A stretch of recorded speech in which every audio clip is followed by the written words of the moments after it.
대한민국이라는 최대의 적국이 대한민국이라는 실체를 끔찍하게 괴멸시키고 우리의 원수들을 단호히 징벌할 것입니다. 북한이 이렇게 공개적으로 전쟁을 언급하면 한국도 당연히 긴장하고 대비할 수밖에 없습니다. 그런데 상대가 철저하게 대비하는 상황에서 전쟁을 시작하면 불리하다는 걸 북한이 모를 리가 없을 텐데 왜 계속 전쟁 가능성을 언급하는 걸까요? 여기에는 북한 국무위원장 김정은이 갖는 두려움이 영향을 미쳤을 거란 분석이 나옵니다. 과연 그가 진짜 두려워하는 건 무엇일까요? 첫째, 북한 젊은 세대들의 사상이 무장 해제되는 상황입니다. 최근 북한에서는 한국 드라마를 보거나 한국식 말투를 따라하는 젊은 세대들이 많아졌는데 이러한 현상이 김정은 정권에 대한 충성심이 떨어지는 결과로 이어지는 걸 두려워하고 있습니다. 지난해 11월부터 올해 1월까지 기간에 수십 개의 괴뢰 영화와 괴뢰 화면음악을 시청이 유포한 국민에게 반동 사상문화 배격법에 따라 각각 12년의 노동교육을 온도했습니다. 이제 겨우 16살밖에 안 되는 비상공입니다. 인생에 초보욕이 있다고 할 수 있습니다. 그런데 괴뢰 문화의 유혹돼서 분별 없이 돌아치다가 끝내는 자기 앞길을 망치고 말았습니다. 지금 보시는 이 영상 저희가 샌드 연구소를 통해 확보한 것으로 지난 2022년 평양시가 주민 학습용으로 배포한 걸로 추정되는 자료입니다. 평양 산마 고급중학교 3학년 학생들 16살의 미성년자들이 한국 드라마를 시청하고 유포했다는 죄목으로 끌려나와 수갑이 채워진 채 12년의 노동교화형을 선고받는 장면입니다. 두 소년의 가족들은 평양에서 추방된 걸로 전해졌는데 바로 이런 장면들도 최근 김정은이 전쟁 위협 수위를 높인 것과 무관치 않다는 게 전문가들의 분석입니다. 북한은 21세기에 이런 법이 어떻게 만들어지나 싶을 정도의 법들을 만들어 왔는데 대표적인 게 반동사상 문화 배격법과 평양문화어 보호법입니다. 반동사상 문화 배격법은 한국, 미국, 일본 등의 영화나 노래, 그림 등을 보거나 또 듣고 보관을 하거나 유입, 유포하는 행위를 한 사람들을 강도 높게 처벌하는 법입니다. 영화나 그림을 본 것만으로도 5년 이상 10년 이하의 노동교화형, 말하자면 10년 가까이 강제로 구금이 된 상태에서 노동을 하게 되고 만약 이런 것들을 북한에 직접 들여오거나 다른 사람들에게 유포를 하면 심하면 사형에 처하게 됩니다. 평양문화어 보호법은 북한의 표준어인 평양문화어를 보호하려고 남한 말투를 쓰는 현상을 근원적으로 없애자는 취지의 법인데 가령 오빠, 남친, 화장실, 휴대폰, 게임과 같은 말을 쓰면 기관, 기업소, 단체에게 북한 돈 100만 원에서 150만 원의 벌금을 매기고 개인에게는 10만 원에서 15만 원의 벌금을 매깁니다. 북한 노동자의 평균 월급이 3천 원인 것으로 추정되는 점을 감안하면 상당히 큰 돈인데 심한 경우 노동교화형은 물론 사형에까지 처할 수 있습니다.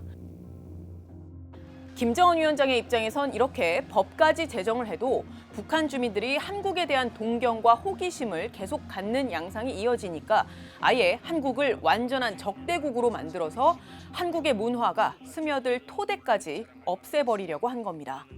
그런 이제 제가 지금 최근에 나온 탈북자들을 계속 만나고 있어요. 주민들이 지금의 어려움을 탈출할 수 있는 어떤 방식 중에 하나가 통일이고 그게 또 남한과의 어떤 교류 협력이라는 그런 그 기대가 남아 있는 게 있어요. 여전히. 그러니까 남한과의 철저한 이런 단절을 우선 마련하고 그 토대 위에서 국가 안정과 인민생활 개선을 위한 경제 발전에 집중시키자. 북한 주민들의 시장 경제 활동도 이런 현상에 영향을 미치는 걸로 추정됩니다. 시장과 같이 좀 자유롭게 거래가 되는 분위기가 생기면 일정하게 좀 사람들 생각이나 사고방식이 이완될 수밖에 없는 부분이 생기거든요. 김정은이 두려워하는 두 번째는 오랜 제재로 딱히 출구가 보이지 않는 경제 상황으로 인한 민심 이반입니다.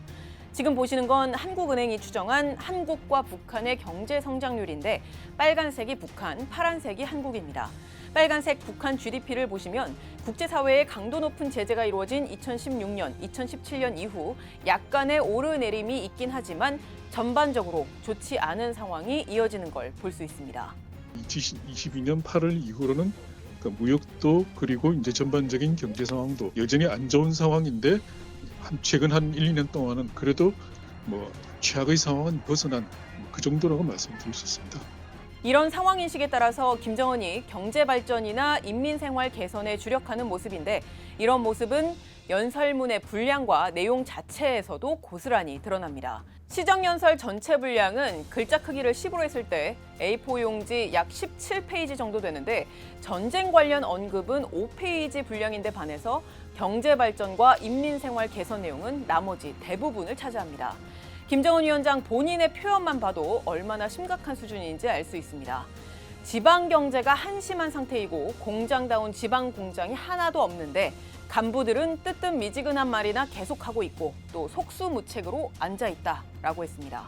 그래서 경제를 살리기 위한 대책을 중요한 국책으로 추진하면 지방 인민들도 좋아하고 신심을 가질 것이다 라고 했는데 그 말인즉슨 현재 그가 이렇게 신경을 쓸 만큼 북한 주민들의 불만이 크다는 방증으로 볼 수 있습니다. 예, 그런 살림집이 좀 증가하고 있는 게 보이고 그런 이제 소비품들 생산을 좀 더 안정화시키는데 좀 방점을 찍어서 사람들이 좀 그런 거에 체감할 수 있게 해주는 게 과거하고 좀 달라진 모습이라고 볼 수 있고 그 민심의 동향이라고 하는 것들에 대해서 좀 더 예의주시한다고 하는 좀 느낌들은 들고 그러한 논의나 발언들이 상당히 많아지고 있는 건 좀 사실인 것 같습니다. 김정은 위원장이 두려워하는 다른 요인들도 많습니다. 한국 정부가 한미일 협력을 강화해서 북한을 군사적으로도 압박하는 상황을 두려워하는 건 물론이고 미국의 무관심 전략으로 북한과 미국의 대화가 아예 이루어지지 않는 상황 그리고 설령 미국이 북한과의 대화에 응한다고 해도 보수든 진보든 한국 정부가 중간에서 개입하는 상황도 포함됩니다. 그래서 최근 김정은 위원장이 내놓은 일련의 도발과 강도 높은 메시지는 결국 이러한 두려움을 바탕으로 미국을 향해서 우리 좀 협상장에서 만납시다. 단 한국은 빼고 라는 메시지를 던진 것으로 정리할 수 있습니다. 그렇기 때문에 우리가 북한의 의도에 말려들지 않으려면 우발적 충돌 가능성을 줄이기 위해서라도 확고한 대비태세를 갖추는 건 물론 우발적 충돌의 빌미를 주지 않는 게 중요합니다. 북한이 대화로 나올 수 있는 일말의 여지를 남겨두는 방법도 고민해야 합니다. 최근 미국과 중국 간에도 만일을 대비한 군사소통 채널을 재개한 사실은 우리에게도 주는 함의가 큽니다. 지금까지 뒷배기였습니다.